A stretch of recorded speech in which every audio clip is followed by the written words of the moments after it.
Red Lady of Huntingdon College. The first time I saw her, I thought it was a trick of the light. It was my first semester at Huntingdon College, and the weight of being the new kid, the one from the small town no one had heard of, was crushing me. I'd spent another night in the library trying to cram facts about the War of 1812 into my tired brain. The clock had chimed 11, and the librarian, a stern woman with glasses perched on her nose, had shooed everyone out. The campus at night was a different world. The ancient oak trees, so stately by day, now cast long, grasping shadows in the yellow glow of the old street lamps. A thick, wet fog had rolled in from the river, swallowing sounds and making the world feel small and silent. My dorm, Pratt Hall, was on the other side of the campus, a 10-minute walk that suddenly felt like a mile. I pulled my thin jacket tighter, cursing myself for not checking the weather. The air was cold, a damp chill that seeped right into your bones. My footsteps echoed on the brick path, a lonely sound in the immense quiet. I was so focused on getting back to the warmth of my room that I almost didn't see her. She was standing under one of the lamps near Flowers Hall, a figure perfectly still amidst the shifting fog. At first, I thought it was another student, maybe waiting for a friend. But there was something about her posture, a profound stillness that felt wrong. And she was dressed all in red, a long, old-fashioned gown that fell to the ground, the color of fresh blood against the gray night. A shiver, completely separate from the cold, ran down my spine. I slowed my pace, squinting. Who wore a dress like that on a cold, damp night? As I got closer, the lamp above her flickered, and for a split second, she wasn't there. Then the light steadied, and she was back, her back still to me. "Hey!" I called out, my voice small and swallowed by the fog. "You okay?" She didn't move. Not a twitch, not a turn of the head. The silence was deafening. I could hear my own heart thumping in my ears. The stories, the silly ghost stories the seniors told to scare the freshmen, bubbled up from the back of my mind. The Red Lady, the lonely girl from 1910. It was just a story, a campfire tale. I took a hesitant step forward. "Do you need help?" That's when she turned. It wasn't a normal turn. It was a slow, fluid movement, like a puppet being manipulated by an unseen hand. Her face was pale, unnaturally so, like porcelain.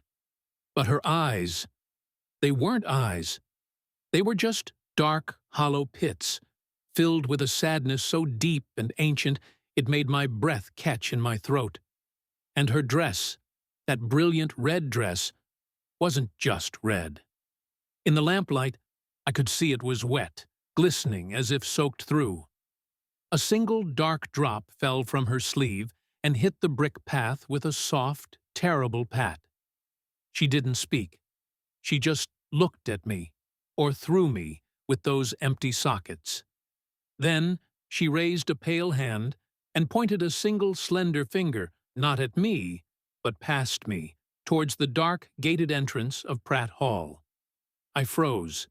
Every instinct in my body screamed at me to run, but my legs were made of lead. The fog seemed to thicken around us, wrapping us in our own private nightmare. I could smell it then, a faint, coppery scent cutting through the damp air, the smell of old blood. Then, as suddenly as she appeared, she was gone. Not a fade, not a walk into the shadows. One moment she was there, a solid, terrifying figure in red, and the next, there was only the empty space under the flickering lamp and the echo of that single, bloody drop on the bricks. I ran. I ran so fast, I thought my lungs would burst. I didn't look back. I slammed through the doors of Pratt Hall, my chest heaving, earning a few startled looks from students in the common area. I didn't care. I took the stairs 2 at a time to my room on the 3rd floor, and locked the door behind me, leaning against it, my whole body trembling. For weeks, I tried to convince myself it was a hallucination. Stress, lack of sleep, the power of suggestion. I threw myself into my studies and my social life, forcing myself to be more outgoing. I made a point to smile at the quiet girl in my history class, to invite the awkward guy from down the hall to join our study group. The memory of that profound loneliness in the ghost's hollow eyes haunted me more than the sight of her. But the Red Lady wasn't done with me. It happened during midterms. The stress was back, a palpable tension in the air. I was in the library again, this time in a secluded carrel on the top floor, surrounded by towering shelves of old leather-bound books. The clock struck 2 in the morning. I was alone, or so I thought. I felt a sudden, icy coldness, as if someone had opened a freezer door. The hair on my arms stood on end. I slowly looked up from my textbook. She was standing at the end of the aisle, between the shelves of books on Alabama history. Just standing there, watching me. Her red gown was a splash of violent color in the muted library. The wet, metallic smell filled my nostrils, making me gag. Terror, pure and absolute, locked me in my chair. She began to glide towards me, her feet making no sound on the worn carpet. She moved with that same unnatural grace, her dress leaving a faint, shimmering trail on the floor. As she drew closer, I could see the details of her gown, the delicate lace at the collar, now stained a darker crimson, the way the fabric clung to her, heavy with moisture. She stopped right beside my desk. I could feel the cold radiating from her, a deep, grave-like chill. She leaned down, her face inches from mine. Those hollow eyes were bottomless pools of despair. She opened her mouth, and a soft, sighing whisper escaped, a sound that seemed to come from everywhere at once. Alone. The single word was filled with an agony that spanned a century. Then she lifted her hand. Her wrist was pale and slender, and across it was a thin, dark line, like a seam. As I watched, horrified, the line began to weep, a single, perfect bead of blood welling up and tracing a path down her palm. A book from a high shelf suddenly flew out and crashed to the floor in the next aisle, the sound like a gunshot in the silent library. I jumped, my heart hammering against my ribs. When I looked back, she was gone. The cold was gone. The smell was gone. All that remained was the book on the floor. It was an old college registry from 1910. It had fallen open to a page of student photos. And there she was, a young woman with sad eyes and a faint, hesitant smile. Her name was listed beneath the picture, but my eyes were drawn to the note someone had scribbled in the margin, in faded ink. Kept to herself. Loved the color red. I never saw the Red Lady again, but I never forgot her. Her presence changed me. I see now that her ghost is not just a story to scare freshmen. She is a warning, a permanent reminder etched into the very soul of the campus.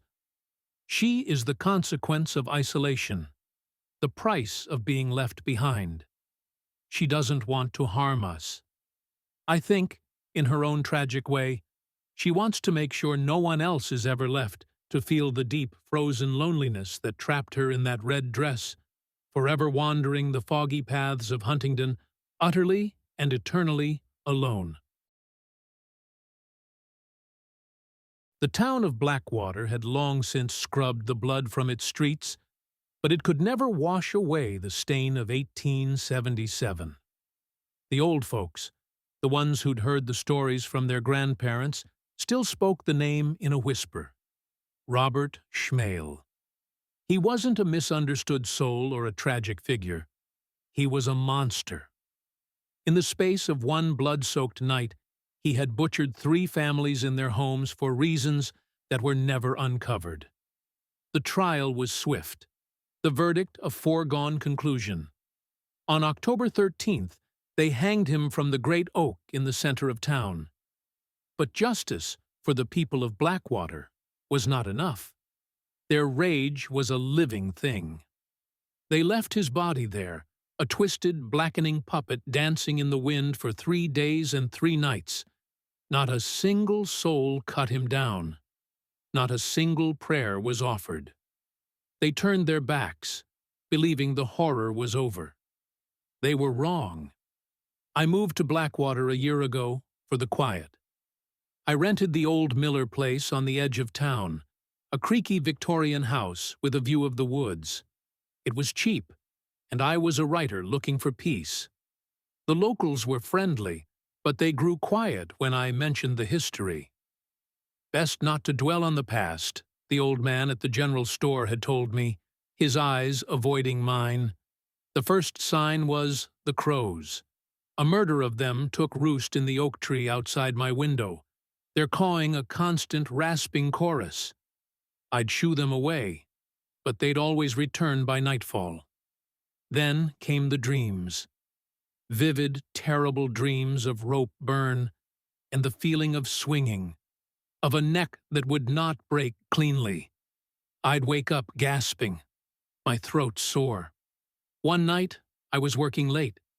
The only light in the house, the blue glow of my laptop screen. The crows had fallen silent, which was somehow worse. Out of the corner of my eye, through the window, I saw a man standing under the oak tree. He was tall and thin, dressed in dark, old-fashioned clothes. My heart stuttered. He was just standing there, looking up at the thick, gnarled branch that stretched out over the road. I stood up, my chair scraping loudly in the silence. I moved closer to the window, my breath fogging the glass. As I focused on him, trying to make out his features, he simply dissolved. It wasn't that he walked away. One moment he was a solid figure, and the next he was a wisp of shadow, melting back into the darkness under the tree. I was left with a maddening afterimage, a shape that my mind recognized as human, but with no details to hold on to. I told myself it was fatigue, a trick of the light and my tired mind. But it happened again, and again. I'd see him at the edge of the woods, a stark figure against the tree line. The moment my eyes focused, he'd be gone. I'd catch his reflection in my kitchen window at midnight, standing in my garden. A flicker, and then nothing. It was a ghost, but not like in the stories. He wasn't trying to communicate or seek peace. He was just appearing. A brief, terrifying glitch in reality, always leaving me with a pounding heart and a feeling of profound dread. I started digging into the town archives, desperate for answers. I found the old newspapers, the yellowed pages screaming with headlines about the Blackwater butcher. I read about the hangings, the public spectacle. And then I found a small, single-paragraph article tucked away, dated 3 days after the execution. It was a complaint from the town preacher. He lamented that the body of Robert Schmale had been left to rot, denied a Christian burial. The townspeople, he wrote, had denied him not just life, but dignity in death. A cold understanding dawned on me. This wasn't a ghost seeking justice for a wrongful death. Schmale had been guilty. This was a ghost furious about his wrongful treatment in death. They had made a mockery of his end, leaving him to the elements and the crows. His haunting wasn't about the crimes he committed in life. It was about the crime they committed against his corpse. The appearances became more frequent, more intrusive. I'd wake up to the sound of faint, ragged breathing in my hallway. The smell of damp earth and something faintly metallic, like old blood, would fill the house. I stopped sleeping. I was a nervous wreck, jumping at every sound. The final straw was the photograph. I'd set up a motion-activated camera in my backyard, hoping to catch a deer or a fox that was getting into my trash. The next morning, I checked the footage. There, in the middle of the night, was a clear image. He was standing right in the center of the frame, his back to the camera, looking at my house. His clothes were dark and tattered. And then, as if he knew, he began to turn. The camera caught the side of his face, a pale, gaunt cheek, a dark hollow where an eye should be. The next photo in the sequence was just an empty lawn. He had vanished between the shutter clicks. I couldn't take it anymore. I packed a bag that night, determined to drive to the next town and find a hotel. I had to get out of that house. I ran to my car, fumbling with the keys under the pale glow of the porch light. As I reached for the car door, I saw him. He was standing on the other side of the car, closer than he had ever been. I could see the rough texture of his coat, the way his head hung at an unnatural angle, as if his neck was broken. This time, he didn't disappear. He stood there, and I felt a wave of cold, hateful energy wash over me. It wasn't the sadness of a lost soul. It was the burning, focused rage of a man who had been shamed, defiled, and forgotten. He slowly raised a hand, not in a threat, but in a gesture. A single, bony finger pointed directly at me. It was an accusation, a promise. My vision blurred with terror. I wrenched the car door open, my hands shaking so badly I could barely get the key in the ignition. I peeled out of the driveway, not daring to look in the rearview mirror, until I was a mile down the road. I never went back. I left all my things in that house. I live in a city now, surrounded by noise and light. But sometimes, late at night, when the streetlights outside my apartment flicker, I catch a movement in the corner of my eye, a tall, thin shadow in the space between two buildings. And I know, with a sickening certainty, that Robert Schmale isn't haunting a town. He's haunting the people who remember him. He is the perfect, maddening ghost, a flicker of hatred from the past, ensuring that the shame the town inflicted upon him is returned, 1,000-fold, as eternal, waking nightmare. The story doesn't end. It just waits in the darkness, ready to appear.